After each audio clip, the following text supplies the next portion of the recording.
जिस विकेट के ऊपर हसन अली जैसा बॉलर आते साथ विकेट निकाल ले, उस बॉलर को मदद मिले। आप जरा ये सोचिए कि उस विकेट के अंदर कितनी बॉलर्स को मदद हासिल होगी। उसके बावजूद हमारे शाहीन शाह अफरीदी को नए बॉल से विकेट नहीं मिली। पाकिस्तान आज हारा किन की वजह से? पाकिस्तान हारा अपने फेमस ट्रियो की वजह से। बाबर आजम, रिजवान और शाहीन, इन तीनों ने अपने अपने डिपार्टमेंट के अंदर अच्छे खासे तरीके से डिसअपॉइंट किया। कैसे हम बेहतर क्यों नहीं हो रहे हैं? हम आगे क्यों नहीं बढ़ पा रहे हैं? दुनिया की बाकी टीमें देखें, उनके खेलने का अंदाज देखें, टीमें आगे बढ़ती हैं और हम ऐसा लगता है कि और पीछे जाते जा रहे हैं। पाकिस्तान ने पूरी कोशिश की पिछला मैच हारने की, और इस दफा वो पिछला मैच तो ना हार सके, लेकिन इस दफा उन्होंने मैच हार के दिखा दिया। डर रहे हैं, अगर हारना है तो हार जाओ भाई, go for a win, try, give it a go. ना चूड़ियां पहना दे, ठीक है, ठीक है, इनको चूड़ियां पहना के ना घर बैठा दे, ठीक है। इनसे तो यार आज लड़कियां अच्छी परफॉर्म करके गई। मैथ्यू हेडन ने इतनी बातें लगाई हैं बाबर आजम को, लेकिन अभी भी लोग डिफेंड करेंगे। हर कमेंटेटर को एक मसला था कि इंटेंट, कोशिश। Pathetic performance, really below average. Batting में देख लीजिए, बॉलिंग में देख लीजिए, उसके बाद कप्तानी में देख होगा पहला जीत गए। बड़ी डिफेंसिव क्रिकेट खेलते हैं। हमारी क्रिकेट बिल्कुल जो है वो डरपोकों वाली क्रिकेट है, ठीक है। दिल गुर्दा हमारे अंदर है कोई नहीं कि हमने जो है वो अगली टीम से जीत रहे हैं। रिजवान कप्तान होने के बावजूद उसको इतनी बेसिक सेंस नहीं है, और ये अभी का मसला नहीं है। इंटेंट का मतलब यही है कि आपकी जो इरादा जो है ना, पुख्ता होना चाहिए। वो आपका इरादा ये होना चाहिए कि मैंने आपकी जो first initial thought white ball cricket में ये होती है कि आप you look for a boundary 6 or 4, it's up to you. पूरे मुल्क का तुमने जज्बात का सत्यानाश मार के रख दिया। मैं ना इस वीडियो में रिजी भाई के ऊपर कोई बहुत ज्यादा क्रिटिसिज्म नहीं करूंगा। मैं उनको दूंगा कुछ मशवरे, कुछ उनसे बातें करूंगा, एंड आई रियली होप कि उनको वो बातें समझ में आ जाए। रिजी भाई, अगर तो आप ना पाकिस्तान के लिए मजीद कोई क्रिकेट खेलना चाहते हैं ना, थोड़ा आगे तक, बैटिंग में नंबर 4 छोड़ दें। मैं आपको सीरियसली बता रहा हूं, मिडल ओवर्स की गेम आपकी नहीं है। वो हमने वेस्ट इंडीज के अगेंस्ट 2 मैचेस में देख लिया कि जहां पर थोड़ी सी पिच में स्पिन क्या हुई थी, आपसे मिडल ओवर्स में बैटिंग नहीं हुई। आपने पहले मैच में थोड़े बहुत रन कर लिए, लेकिन वहां पर भी 50 करने के बाद भी आप डॉट बॉल्स खेल रहे थे। मतलब 50 करने के बाद, 50-60 गेंदे खेलने के बाद आप डॉट बॉल्स कैसे खेल सकते हैं? It doesn't make a sense. ऐसे ही है, दूसरे ओडीआई के अंदर आपने 16 रन किए 38 बॉल्स खेल के, यानी कि आपने 6 ओवर और 2 गेंदें खेली हैं और आपने सिर्फ 16 रन किए हैं। आपका वर्स्ट जिसे कहते हैं बैटर्स के अंदर स्ट्राइक रेट है वर्स्ट। जब मतलब जारी बात है, जिन्होंने थोड़े रन किए हैं, अब वो भी भाई 0 के ऊपर आउट हो गया तो उनका तो 0 ही स्ट्राइक रेट आएगा ना, बट जिन्होंने थोड़े बहुत रन किए हैं उनमें ऑनेस्टली स्पीकिंग आपका वर्स्ट है।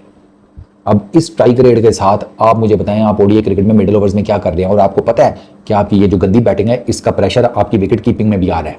आपने रदरफोर्ड का कैच छोड़ा, आपके मैच के घोड़े लग गए। स्कोर कर मोहम्मद नवाज ने क्या किया?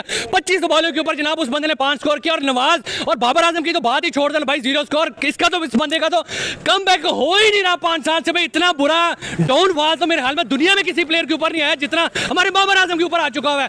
पता नहीं कौन सा इनको जो है वो कीड़ा है, कौन सा मसला है, कौन सी इनके अंदर जो है वो शर्म है जो उजागर नहीं हो रही कि भाई हम अपना मुल्क का नाम रोशन करें, हम पूरी दुनिया में जाके नाम रोशन करें। हम जीते, बांग्लादेश से हम हार रहे हैं, हम वेस्ट इंडीज से हार रहे हैं, इंडिया के साथ 3-3 मुकाबले हैं हमें तो वो रोंद के रख देंगे। रिजवान के ऊपर, रिजवान कप्तान होने के बावजूद उसको इतनी बेसिक सेंस नहीं है, और ये अभी का मसला नहीं है। अभी देखना, अगले मैच के अंदर आके तेज खेलेगा। क्रिटिसिज्म होता है तो तेज खेलता है, लेकिन हर सीरीज के अंदर रिजवान को इस चीज की समझ नहीं आती कि भाई नहीं, जमाना चेंज हो रहा है। अगर आप डिफेंसिव अप्रोच पे जाओगे, आप टीम को नीचे लगाओगे। बाबर आजम की तारीफ कर दो तो बाबर आजम की पीआर, और बाबर आजम की बुराई कर दो तो रच के गालियां कमेंट के अंदर। लेकिन मैं वो इंसान नहीं हूं, ना मैं उससे लेके खाता हूं, ना मुझे उसका कोई फर्क पड़ता है। जब परफॉर्म करेगा तो सर आंखों पे, जब उसके साथ ज्यादती होगी तो हमेशा उसके साथ खड़ा रहूंगा, लेकिन जब वो पुअर परफॉर्मेंस करके दिखाएगा तो सबसे पहले उसको क्रिटिसाइज भी करूंगा। इतना कोई खतरनाक बॉल नहीं था जिस बॉल के ऊपर बाबर आजम आउट हुआ है। उस वक्त कोई क्लाउडी कंडीशन नहीं बनी हुई थी, उस वक्त सूरज निकला हुआ था। बाबर आजम अपनी गलती से आउट हुआ है। बाबर आजम का ग्राफ ऊपर जाने के बजाय नीचे आ रहा है। बाबर आजम को फॉर्म बल्ले से रन करने की जरूरत है, ना कि अपने जो कहते हैं ना, जो इनकी एक फैन पेज है, एडिटेड बैठ के जो कहते हैं वीडियोस वगैरह बनाए, तस्वीरें वगैरह लगाएं, पुराने स्टैट लगाएं। इससे आप कितना इन रह लोगे, लेकिन जब तक आपके इस बल्ले से रन नहीं आएंगे तब तक आप दोबारा से लोगों के दिलों में राज नहीं कर पाओगे। परफॉर्म करना पड़ना है, जब परफॉर्म ही नहीं करोगे तो क्या फायदा। पाकिस्तानी क्रिकेट टीम को एक बार फिर हार का सामना करना पड़ा है वेस्टइंडीज के खिलाफ। वेस्टइंडीज ने 5 विकेटों से दूसरा ओडीआई पाकिस्तान को हरा दिया है और ये हार सिर्फ और सिर्फ बाबर आजम, मोहम्मद रिजवान और शाहिनशाह अफरीदी की वजह से हुई है। जी हाँ, जिन्हें ट्रायो कहा जाता है, इस ट्रायो ने बिल्कुल भी परफॉर्म नहीं किया है। बाबर आजम 0 रन पर आउट हुए। शाहिनशाह अफरीदी, जहां हसन अली जैसे बॉलर को विकेट मिल रहे थे, वहां शाहिनशाह अफरीदी विकेट लेस रहे, उन्हें एक भी विकेट नहीं मिल पाया। तो ये कैसे जीत सकते थे इस मैच को, आप ही बताइए, क्योंकि जो पूरी डिपेंड करती है इस वक्त टीम जो है पाकिस्तान की, वो बाबर आजम, मोहम्मद रिजवान और शाहिनशाह अफरीदी पर डिपेंड करती है। और यही तीनों अगर परफॉर्म नहीं करके देंगे, और ये कब परफॉर्म करके देंगे, लगातार हारते ही चले जा रहे हैं। लोगों ने हाइप बना रखा था कि जैसे बाबर आजम वापसी करेंगे, बहुत ही शानदार क्रिकेट दिखाएंगे। लो, हो गई वापसी, देख लिया बाबर आजम का परफॉर्मेंस, ये परफॉर्मेंस है। ऐसे जीतोगे आप भारत से, ऐसा हो सकता है? अब पाकिस्तानी मीडिया और पाकिस्तान की जो अवाम है, उनके मन में डर बैठा हुआ है कि हम कैसे इस टीम के साथ, भारत के साथ जीत सकते हैं। भाई एज ए इंडियन मैं तो बहुत खुश हूँ पाकिस्तान की इस परफॉर्मेंस से, लेकिन ये है कि जब क्रिकेट ही अच्छा देखने के नहीं मिलेगा, अच्छा मुकाबला देखने के लिए नहीं मिलेगा, तो फिर क्या फ़ायदा ऐसे मैच होने का एशिया कप में। क्योंकि अगर ये तीनों परफॉर्म करते हैं तो मैच होगा बराबर का, लेकिन अगर ये तीनों परफॉर्मेंस नहीं देते हैं तो बहुत ही लो स्कोरिंग मैच होगा, या फिर ऐसे ही हार जाएंगे। इनमें सबसे बड़ी जो कमी रही वो रही मोहम्मद रिजवान की, जिनसे कप्तानी ही नहीं हो पा रही है और जिसका असर उनकी विकेट कीपिंग में भी दिखाई पड़ रहा है। रदरफोर्ड का कैच उन्होंने छोड़ा था और उसके बाद आप देखिए क्या हाल किया रदरफोर्ड ने पूरी पाकिस्तानी टीम का, और 5 विकेटों से इस मैच को जिता दिया।